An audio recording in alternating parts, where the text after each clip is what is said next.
Boa tarde. Boa tarde. Mas quando eu digo boa tarde mesmo, aquele boa tarde para a gente começar nossa tarde maravilhosamente bem, de bem com a vida, feliz a valer. Eu quero saber quem é que acordou hoje com o espírito de campeão. Beleza. Gente, a chave do sucesso é a gente despertar a energia interior, e dessa forma a gente começa a funcionar como um imã, atraindo as pessoas certas para perto da gente, atraindo as coisas certas para perto da gente, e acreditando que o universo está conspirando ao nosso favor. Eu queria começar essa tarde com uma salva de palmas para vocês que estão aqui fazendo o algo a mais. Como eu costumo dizer, se você não faz nada a mais do que lhe é pago, jamais será pago por aquilo que faz a mais. Sensacional, né? Gente, se você não faz nada a mais do que lhe é pago, jamais será pago por aquilo que faz a mais. Hoje, vocês estão aqui fazendo o algo a mais, porque vocês não estão aqui obrigados, vocês estão aqui porque querem, vocês estão aqui porque querem serem vencedores e começar uma carreira de sucesso, e o Enem é a porta de entrada para isso. Gente, para quem não me conhece, meu nome é Pedro, sou o professor Pedro Evaristo, professor desta matéria linda, maravilhosa, contagiante, empolgante, esplendorosa, divina, fantástica, endeusada, perfeita, magnífica, magnânima, a melhor de todas, que só pode ser a matemática. Até porque felizes aqueles que se divertem com problemas que educam a alma e elevam o espírito. Uma salva de palmas para a matemática. Uhul! Beleza. Gente, eu gosto sempre da gente começar fazendo um aquecimento mental, né? Um aquecimento mental. Eu vou mostrar para vocês uma série de palavras, mas eu quero que vocês digam as cores das palavras que vão aparecer. Tá certo? Todo mundo atento, eu quero assim, aquele coro bem bonito, todo mundo dizendo qual é a cor da palavra que vai aparecer, viu? Não leia a palavra, é a cor da palavra. Vamos lá.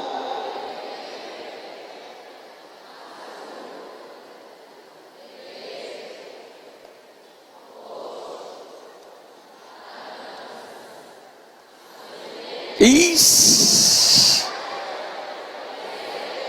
Vamos lá.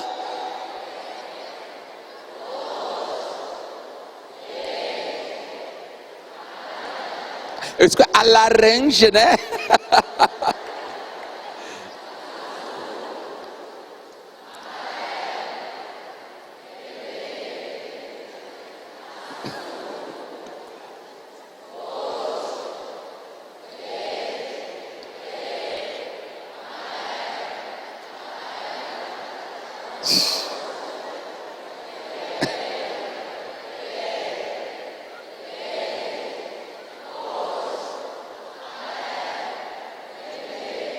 Olha aí, gente. Chega a ter hora que a gente faz força assim, né? Para dizer o contrário, né? O que acontece é o seguinte: é porque nós estamos... tem uma área do cérebro que comanda o lado lógico. Por exemplo, o lado direito do cérebro, ele comanda o lado criativo. O lado criativo do cérebro. Enquanto que o lado esquerdo, ele comanda as chamadas tarefas analíticas. Então essas duas funções que eu pedi para vocês fazerem, eu pedi para vocês olharem a questão das cores. Só que as cores, os números, usam um lado do cérebro, e a leitura usa o outro lado do cérebro, e acaba gerando um conflito, e aí você fica forçando. E esse estímulo dos dois lados do cérebro é extremamente saudável, para a gente poder aquecer o nosso, fazer tipo uma ginástica cerebral. Muito bacana. Gente, nosso cérebro é muito interessante se a gente começa a entender como ele funciona. sobretudo em relação à nossa matéria, à nossa matemática. Gente, aprender coisas novas funciona como se fosse uma ginástica cerebral e deixa o cérebro mais criativo. Use o lado direito do cérebro, certo? E ele vai te deixar mais feliz. É engraçado que quanto mais a gente estimula os dois lados do cérebro, mais a gente fica feliz, quando a gente tem esse estímulo. E o cérebro, com relação ao processo de aprendizagem, é bom que a gente entenda que, pessoal, às vezes as pessoas costumam dizer assim: eu tenho dificuldade com essa matéria. A gente às vezes diz, né? Não sei o que. Algumas pessoas até dizem assim: meu Deus, sou burrinho nessa matéria, sou burrinho. Gente, não diga isso não, por favor. Isso gera um bloqueio. Às vezes as pessoas simplesmente não foram apresentadas para a matéria da maneira correta. Então o que a gente tem a fazer hoje, com essa plateia maravilhosa, linda, certo? Você nem tem ideia como está bonito aqui, viu, gente? Vendo vocês aqui assim, pessoas que estão com aquele espírito de vencedor. E eu queria que vocês entendessem que basicamente a memória, ela é o rastro químico que o impulso nervoso deixou entre as ligações sinápticas dos neurônios. Como é esse negócio, Pedro? Basicamente, gente, quanto mais a gente repete um procedimento, mais a gente fixa aquele conhecimento. Então é extremamente importante que vocês repitam, refaçam, revejam os assuntos que vocês estão aprendendo. É de extrema importância. E hoje nós estamos trazendo um assunto especial, um assunto muito bacana. Nós estamos trazendo o assunto de unidades de medidas. O assunto de unidades de medidas. Pessoal, vamos ver se a gente consegue assim, vamos tentar fazer o seguinte. Eu vou pedir para todo mundo, instantaneamente, quem estiver fazendo parte dos 5% das pessoas que tem sucesso, quem acha que faz parte dos 5% do grupo de pessoas que tem sucesso, eu vou pedir para nesse momento todo mundo fazer silêncio. Tem muita gente que pensa que faz parte dos 5%, isso é ótimo. Então vamos nos concentrar totalmente a partir de agora, porque a concentração é o que garante o aprendizado. Então vamos todo mundo ficar em silêncio, para a gente poder ter uma aula de extrema qualidade. Nós vamos falar de um assunto, pessoal, meus campeões, meu grupo seleto de alunos que se diferencia dos demais, né? Porque eu estou falando com um grupo de 5% de vencedores, ok? Nós vamos falar de um assunto muito bacana, que é o assunto de unidades de medida. Quando a gente fala de unidade de medida, a gente está falando desde a época dos homens das cavernas, eles precisavam ter medições. E um dos primeiros sistemas oficiais que foram criados foi o sistema chamado de sistema imperial. Porque antes tudo era medido de uma maneira mais aleatória. Cada vez que eu fazia uma construção, criava uma unidade para aquela situação e depois faziam as subdivisões. Nós vamos fazer um sistema, nós vamos falar de um sistema chamado de sistema imperial. Quem já ouviu falar do sistema imperial? Pouca gente, né? Mas o sistema imperial, vocês já ouviram falar assim. Quando você fala de polegada, por exemplo, você sabe quanto é que mede uma polegada? É a largura do polegar, olha que bacana. É a largura do polegar, vale 2,54 centímetros. A largura do polegar vale 2,54 centímetros. Mas a gente escuta falar assim, às vezes você fala, uma televisão de 32 polegadas. A gente não escuta, né? Televisão de 32 polegadas, o que é que significa isso? É a medida da diagonal da televisão, são 32 polegares. Um cano de meia polegada, a gente usa esses termos, porque ainda tem país, como os Estados Unidos, que ainda adota o sistema imperial como sistema oficial de medida deles, que não é o nosso sistema, mas a gente usa. O pé, você sabe quanto é o pé?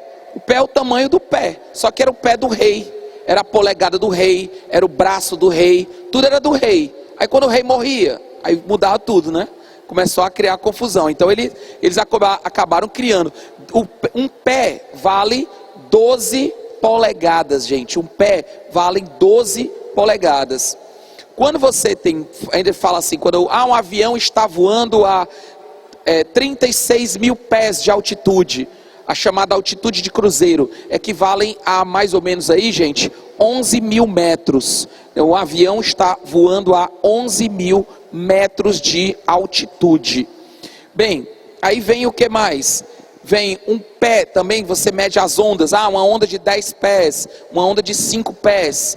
Quer dizer, você também mede, e normalmente a medida da onda é feita pela parte de trás.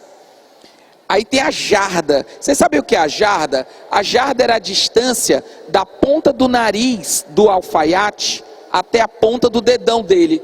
Quando ele ia fazer a roupa do rei, aí ele ia esticando o tecido, aí a distância da ponta do nariz até a ponta do dedão era exatamente o que ele chamava de uma jarda. Uma jarda são 3 pés. São 3 pés. Então a jarda, quando você vê aqueles campos de futebol americano, até inclusive um dia desse teve um jogo de futebol americano aqui do PV, né? Vocês ouviram falar? Teve um jogo de futebol americano, fizeram toda aquela marcação, tudo em jardas, tudo bem com aqueles campos, foi bem legal, parece que foi, só não fui porque eu fiquei sabendo muito em cima da hora. Bom, mas no campo de futebol americano, é tudo medido em jardas. Vocês já viram, deve ter visto aí em algum filme, alguma coisa assim, que você vê aquelas linhas marcadas, né? O cara está na linha das 20 jardas, agora está na linha das 30 jardas. Porque tudo lá é medido em jardas. O sistema americano ainda é todo em jardas. Os Estados Unidos é o único país grande que ainda adota o sistema imperial como sistema legal de medida deles. Vocês sabem, então, resumindo, um pé valem 12 polegadas. Uma jarda são 3 pés. Então, 3 pés mesmo, assim, como se fossem 3 passos, assim, 3 pés, aliás. Então, 3 pés, só que mais ou menos 3 pés dá mais ou menos uma braçada, que é mais ou menos uma jarda. Uma jarda é um pouquinho menor do que 1 metro. Uma jarda deve ser mais ou menos 0,9 metros. Então, uma jarda são 3 pés, que são 36 polegadas. Uma milha, gente, são 1.760 jardas. Uma milha, pessoal, são 1.609 metros, ou seja, aproximadamente 1,6 quilômetros. Então, um carro que está, por exemplo, a 100 milhas por hora, ele está a 160 quilômetros por hora. Eu ainda lembro daquele filme do De Volta para o Futuro, né? É o novo, né? O filme De Volta para o Futuro, que ele tinha que correr no carro e atingir 88 milhas por hora. Eu lembro que na época, 1985, eu era criança, aí lembro do filme, caramba, 88, poxa, 88 nem é tão rápido. Eu ficava lembrando assim, quando meu pai está no carro a 88 por hora, não é tão rápido. Só que era 88 milhas por hora, eram 150 quilômetros por hora que ele tinha que atingir no intervalo pequeno para poder ele conseguir fazer a viagem no tempo. Vocês lembram desse filme? Já assistiram? Acho que quase todo mundo, né, não? Quem foi que não assistiu De Volta para o Futuro? Rapaz, pois assista que vale a pena, tu é doido, muito massa esse filme, não é não?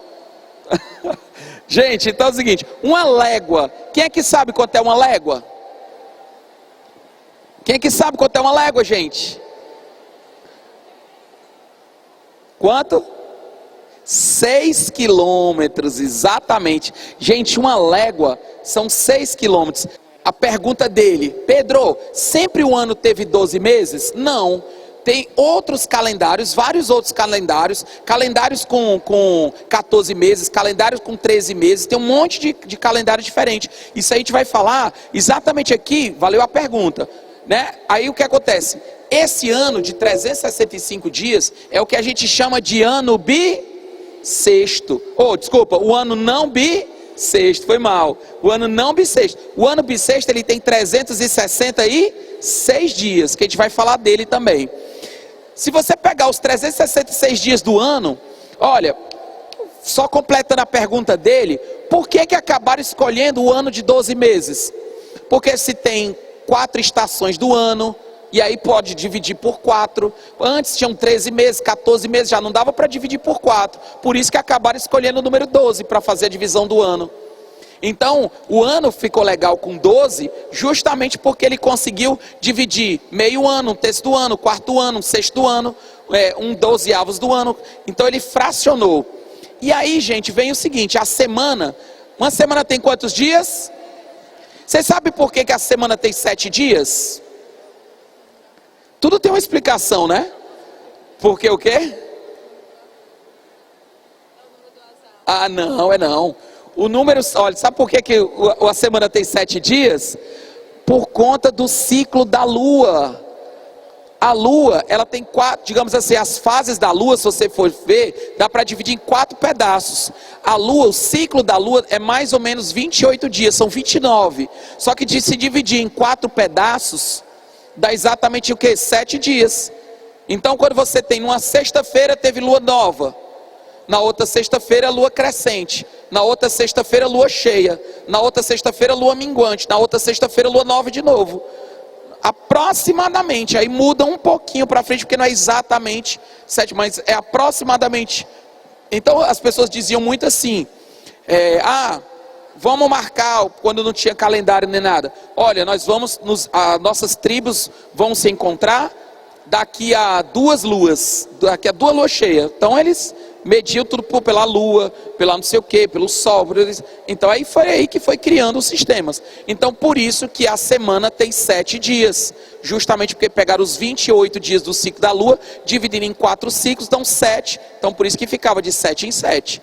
É tanto que em espanhol tem a ver com os nomes dos dias da semana. É lunes, martes, miércoles, viernes, jueves, né? Não, jueves e viernes, sábado e domingo, né? Então eles têm os dias da semana. Mas vamos avançar, para o alto e avante. Se eu pegar os 365 dias do ano e dividir por 7, se eu pegar os 365 dias do ano e dividir por 7, eu vou ter 52 semanas e um dia. Gente, que dia é hoje? Sábado. Que dia é hoje do mês? Dia 27. O dia 27 de junho, atenção, hein? O dia 27 de junho de 2015 está caindo num sábado. Então eu pergunto para você e você responde para mim. O dia 27 de junho do ano passado caiu que dia? Caiu numa sexta, porque foram 52 semanas e um dia atrás. Daqui a uma semana cai sempre no sábado, daqui a 10 semanas cai no sábado, daqui a 20 semanas cai no sábado. Então o dia 27 de junho do ano que vem, vai cair que dia da semana? Vai cair numa segunda, pegadinha do malandro, porque o ano que vem é um ano bissexto. É o ano bissexto. O ano que vem não vai ter 365, vai ter 366 dias. Pedro, quando é que acontece ano bissexto? De 4 em 4 anos. Em todo ano múltiplo de 4. No ano 2004, 2008, 2012, 2016, 2020, aí vai, de 4 em 4 anos. Ou seja, se tem a Olimpíada, é ano bissexto. Se não tem a Olimpíada, não é ano bissexto. Pronto. Então o ano que vem tem a Olimpíada, vai ser ano bissexto. Então o ano bissexto, ele ocorre por quê? Porque o ano tem aproximadamente 365 dias e 6 horas.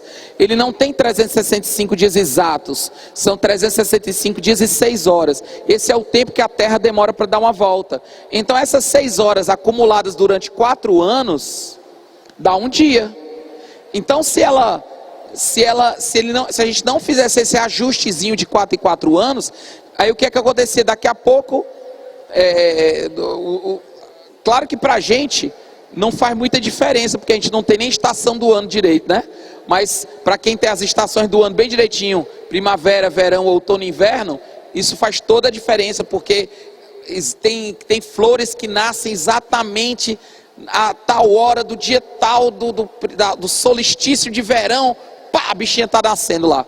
Então, foi daí onde nasceram as observações para criarem os calendários. Na verdade, então, esse ajustezinho foi feito para poder ter essa correção de ano em ano.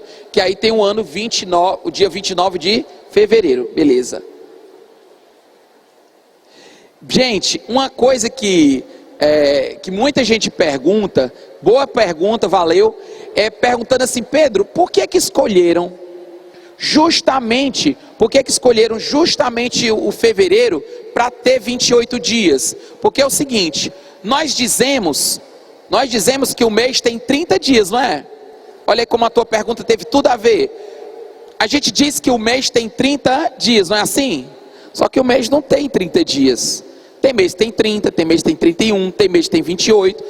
A gente diz que o mês de 30 dias é o que a gente chama de mês comercial, que é o que a gente usa na matemática financeira, que é o mês de 30 dias. As pessoas também costumam dizer que um mês tem 4 semanas. As pessoas não dizem assim, né, que o mês tem 4 semanas? Gente, se o mês tivesse em 4 semanas, nós precisaríamos 4 semanas. Na verdade, é porque antigamente, a responder a tua pergunta, ela perguntou, Pedro, por que fevereiro tem 28 dias? Porque antigamente todos os meses tinham 28 dias. Porque chamava o mês de 4 semanas mesmo. Era um mês, mas aí isso aí não batia no ano exatamente. E precisavam de 13 meses. Aí bate de novo com a pergunta que o colega fez aqui do lado. Onde é que ele está? Cadê? Tá ali, show. Né? Então a outra pergunta. Antigamente tinha mês, o ano tinha 13 meses.